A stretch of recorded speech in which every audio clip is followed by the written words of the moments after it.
A partir de este momento, clásica y universitaria.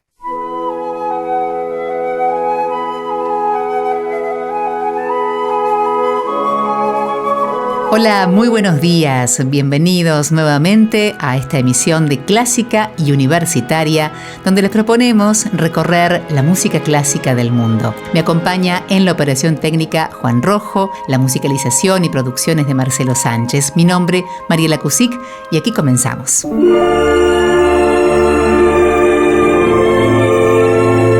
En Clásica y Universitaria hoy les presentamos un especial dedicado al cineasta francés Jean-Luc Godard.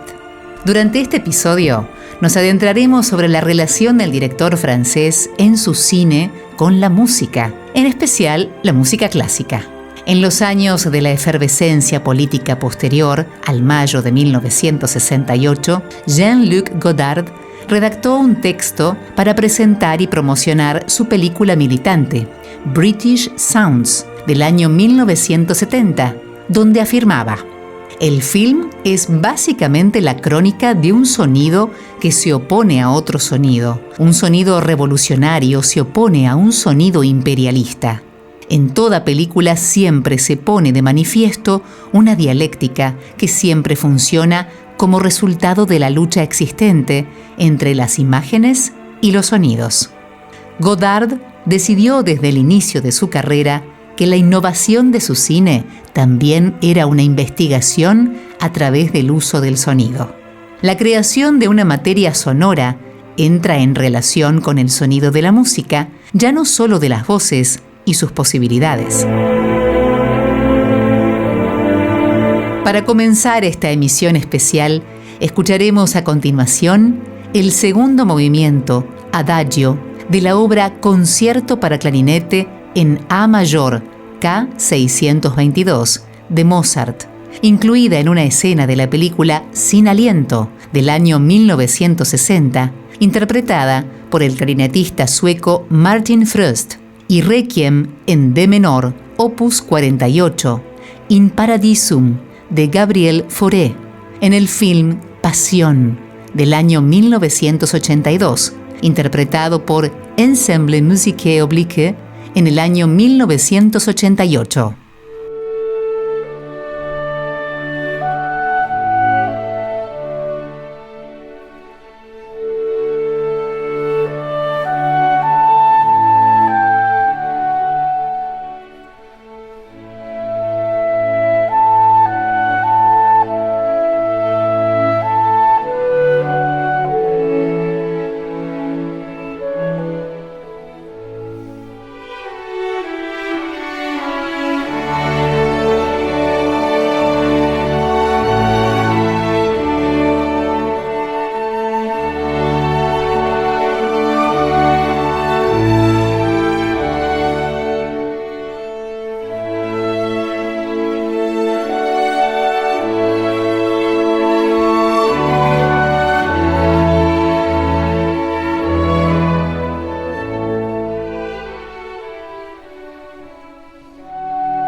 clásica y universitaria.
Estás escuchando Clásica y Universitaria.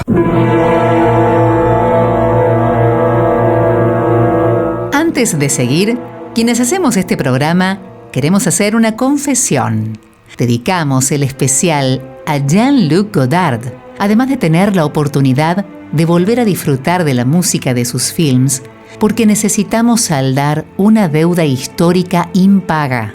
En el número 163 de la revista El Amante, del año 2005, cuando Godard cumplía 75 años de edad, el consejo editorial de la revista se preguntó, dudó algo maliciosamente en su portada, si el cine de Godard dignificaba, si su cine, sus formas, valían la pena. Para contestar esa pregunta, 20 años después, pedimos la asistencia a uno de los mejores de los nuestros. Perdón, al mejor de los nuestros. A continuación, compartiremos la respuesta del crítico de cine de la casa, el profesor Roger Cosa. Si Godard dignifica o no, pues bien, más bien que sí. Esa pregunta que aparecía en una revista argentina de cine, una revista de cine que fue importante, creo que a veces un poco sobrevalorada.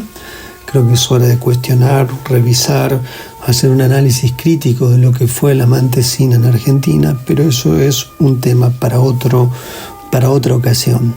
Godard siempre pensó el cine como muy pocos pensaron el cine, quizás Bresson, quizás Kiarostami, quizás Epstein, quizás Resnais, quizás Martel, o sea, gente que no quiso solamente pensar que el cine era un arte de relato, una forma de literatura por otros medios. De hecho, el cine no es eso, y Godard lo tenía absolutamente claro. Generalmente cuando se trata de darle a Godard un lugar en la historia del cine, o generalmente cuando se habla de Godard, se habla de sus primeras películas. Se deja de lado el periodo llamado maoísta, se deja de lado el periodo posterior, más narrativo, más moderno, y menos que menos se piensa en el último Godard, por decirlo así, que es un cineasta de la experimentación. Sea cual fuera el momento, desde Alphaville hasta, por decir un título reciente, Godard, JLG, Autorretrato, o Por siempre Mozart, o si se quiere, ya de las últimas películas, un film socialista, la música en Godard fue siempre tuvo un lugar importante. Pero nunca empleó la música del modo en que se suele utilizar la música, tanto sea desde el punto de vista extradiegético, es decir, lo que escucha el espectador y no los personajes, como lo que escucha los personajes y el espectador al mismo tiempo, que sería música diegética. En ese sentido, la música nunca estuvo asociada estrictamente a un refuerzo emocional a propósito de lo que eventualmente los personajes estaban experimentando, como tampoco un refuerzo de orden narrativo para indicar y simbolizar sonoramente una situación dada de temor, de alegría o lo que fuera respecto del relato. Más bien la música es una entidad que ocupa un lugar en el orden sonoro de las películas y que no es algo que viene a relevar a otra cosa, o mejor dicho, es algo que no revela otra cosa, sino que tiene una autonomía y que entra en consonancia, eso sí, con los sonidos que no son música, como también al mismo tiempo con las imágenes. Entonces, esto es lo primero de todo. Hay algo que Godard suele hacer que es muy llamativo, que son cortes abruptos. Está sonando una melodía hermosa, puede ser de Hans Otte, puede ser de David Darling, y de pronto hay un corte abrupto, como si hubiese, en ese momento, no hay una forma de trabajar la música donde la música se va lentamente en fade. Hay un corte abrupto. Esos cortes musicales podrían ser pensados desde el punto de vista de la imagen como los famosos jump cuts que él habrá de popularizar en su primer cine, en su primera etapa del cine, esos saltos de imagen, en el tiempo y en el espacio, que daba por situación una relación distinta de la continuidad.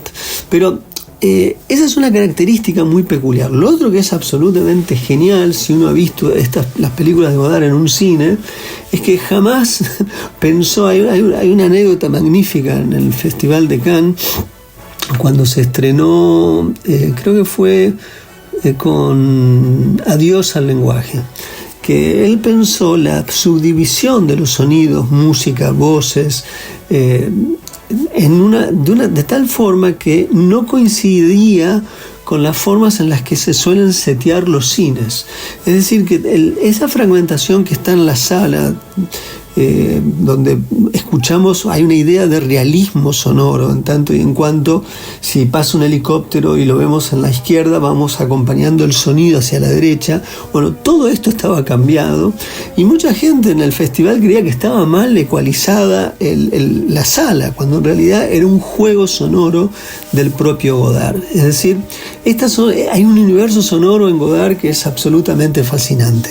Pero creo que desde nuestra música, una película del 2004, en adelante hay una sofisticación extraordinaria en los modos de emplear las bandas musicales en las películas que es realmente decisivo. Y no solamente con música clásica, Mozart o Bach, que a menudo los ha utilizado, sino también con música contemporánea. De hecho, en Nouvelle Vague, la película de él, hay música de Saluzzi, del bandoneonista argentino.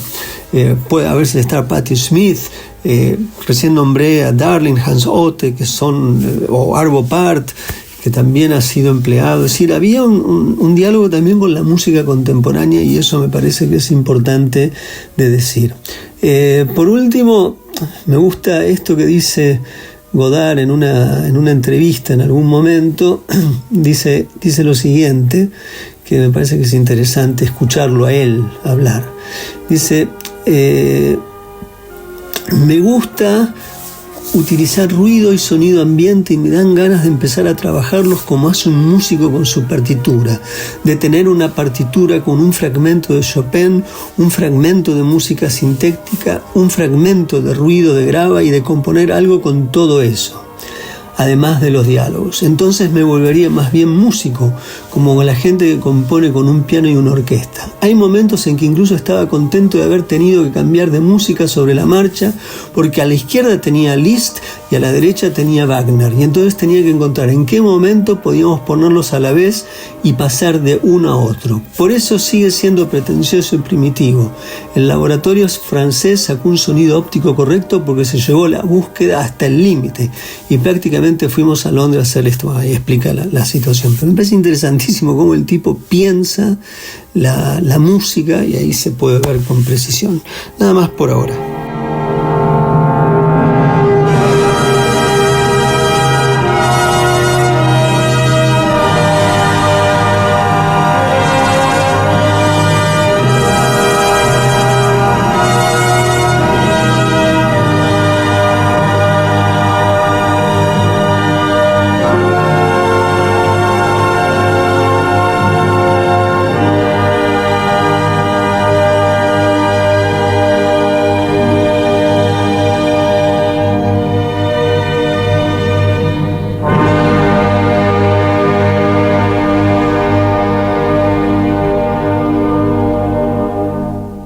Clásica y universitaria.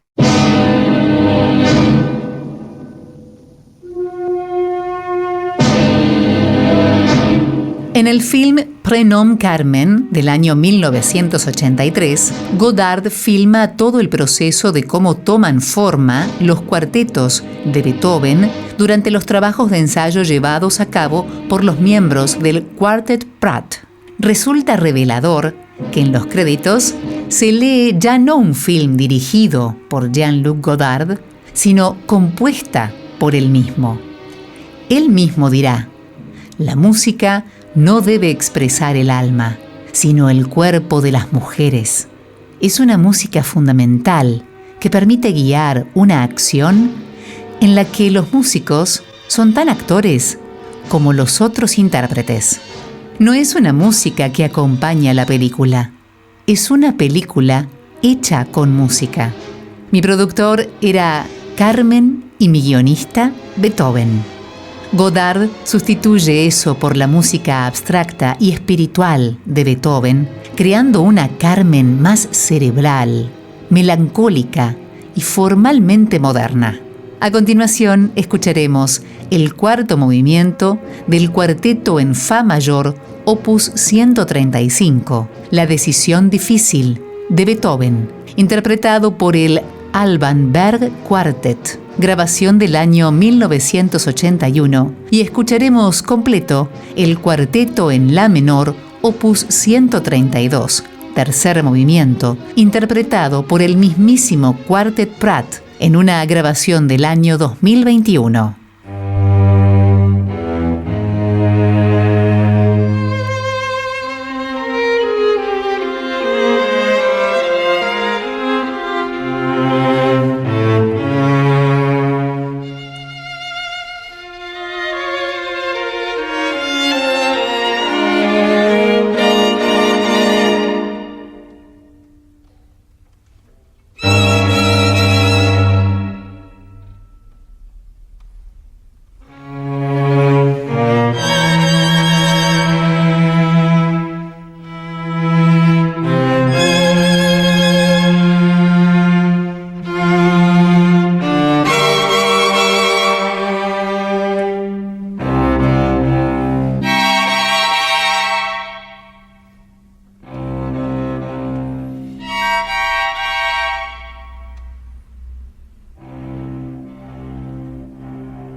Estás escuchando Clásica y Universitaria.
por una hora. Clásica y universitaria. En las radios de SRT Media.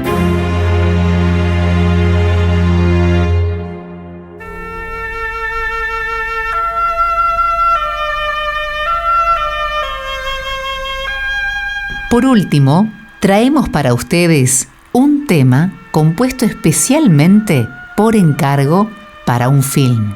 Escucharemos L'amour, la mort, de la película Breathless, del año 1959, compuesta por el pianista y compositor francés Martial Solal.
Nos ayuda a entender un poco más a Godard y la música en su cine, el amigo de la casa y cinéfilo, el licenciado Pablo Sánchez Ceci.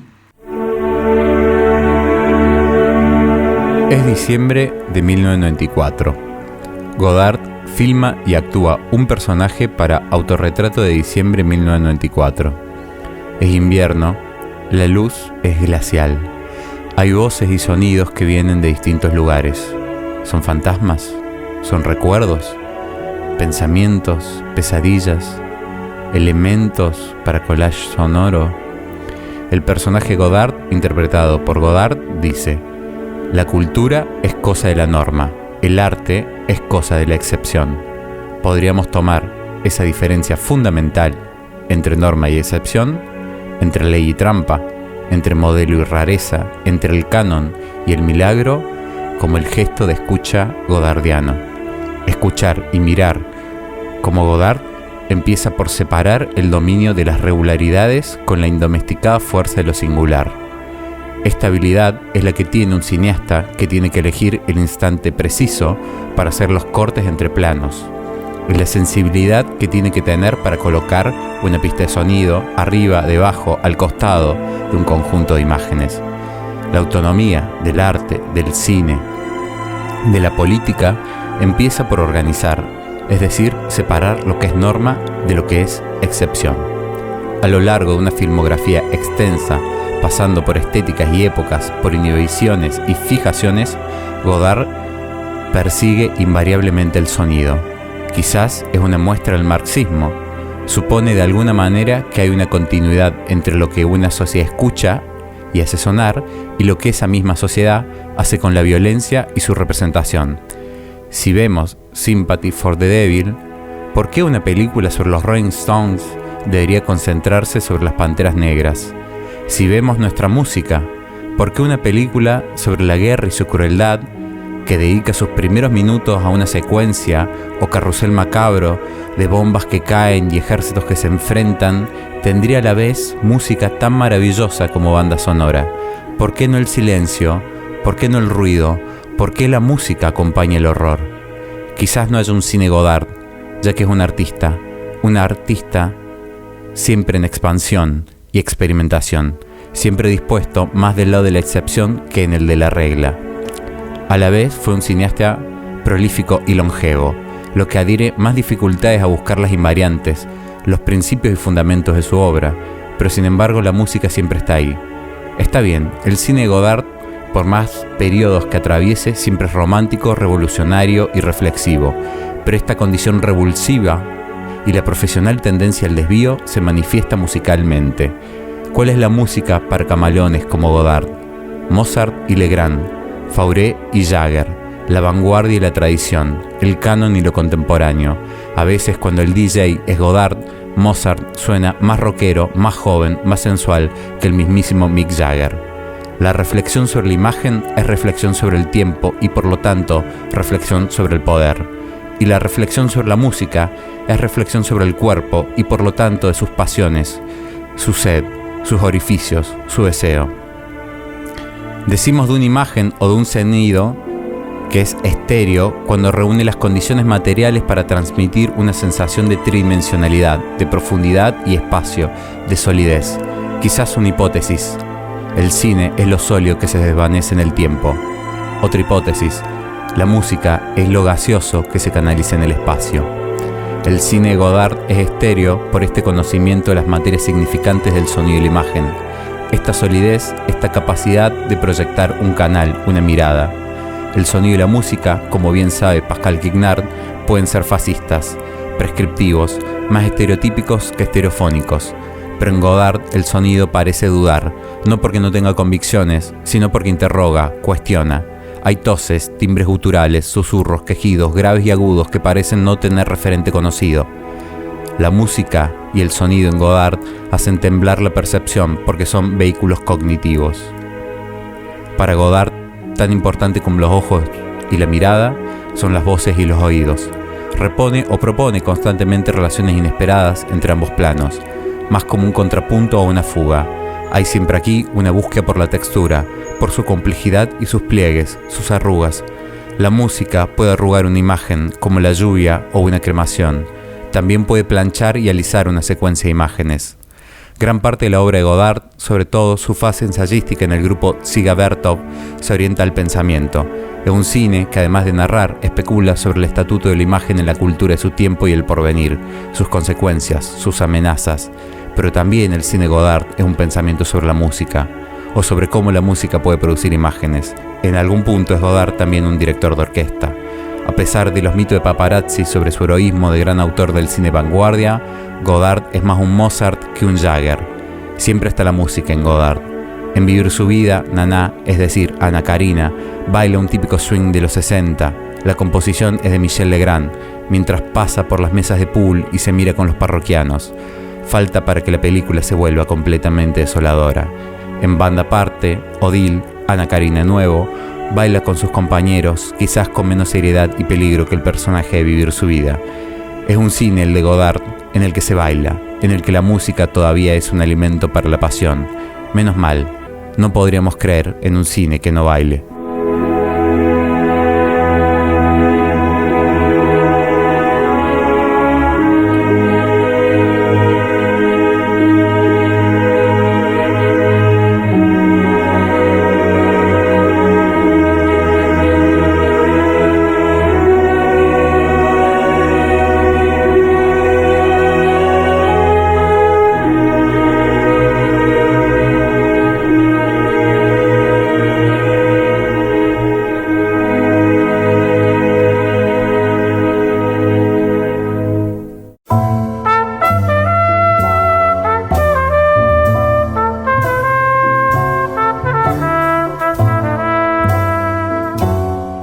Jean-Luc Godard muere por suicidio asistido el día 13 de septiembre de 2022 en la ciudad de Rolle, a orillas del lago de Ginebra, en Suiza, a los 91 años.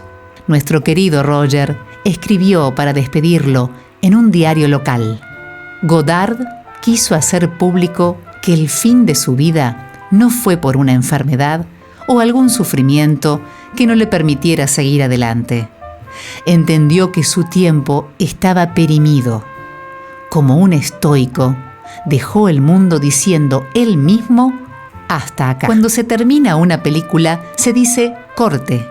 ¿Por qué no hacer exactamente eso cuando el cansancio de existir es total y es tiempo de dejar de vivir? Esperamos haber saldado la deuda histórica con el mejor cineasta de todos los tiempos y los invitamos a continuar viendo sus películas.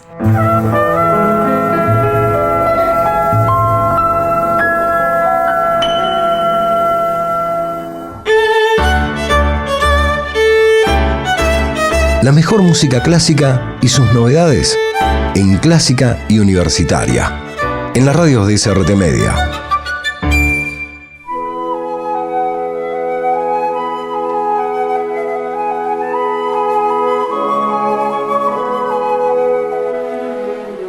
Hasta aquí llegamos con este especial dedicado a Jean-Luc Godard en Clásica y Universitaria. Nos encontramos el próximo domingo a las 7 de la mañana.